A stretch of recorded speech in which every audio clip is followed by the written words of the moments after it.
अवधूत चिंतन श्री गुरुदेव दत्त. श्री दत्तगुरूंचा तिसरा गुरु आकाश.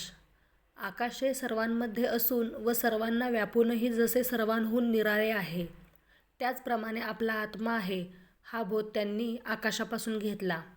आकाश सर्वत्र आहे, ते प्रत्येकाच्या भोवती आहे, प्रत्येक चराचरात व्यापलेले आहे, तरीही कुठेही अडकलेले नाही. ढग येतात जातात, वादळ उठतात, पक्षी उडतात, आवाज घुमघुमतात, पण आकाश त्यातून बदलत नाही.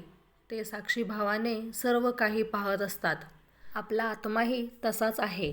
देह, मन, विचार, भावना यांच्याशी जोडलेला असूनही तो त्यांच्यापेक्षा वेगळा आहे.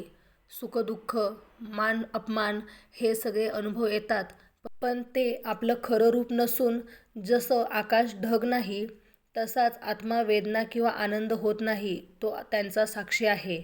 रोजच्या जीवनात माणसाने आकाशाकडून हीच शिकवण घ्यावी.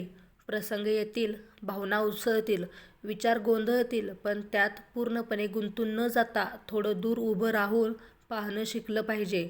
तरच मन ताजं राहतं. कुणाचं वागणं, कुणाची टीका किंवा स्तुती मनाला चिकटून राहत नाही. आकाश आपल्याला विस्तार शिकवतं. आपलं मन विशालासारखे मोठे असू द्यावे. सर्व गोष्टी सोप्या वाटतात.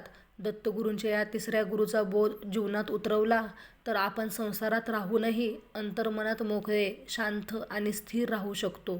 आकाशासारखं निस्पृह आणि साक्षीभावी जगणं हाच त्याचा खरा संदेश आहे. अवधूत चिंतन श्री गुरुदेव दत्त. श्री स्वामी समर्थ.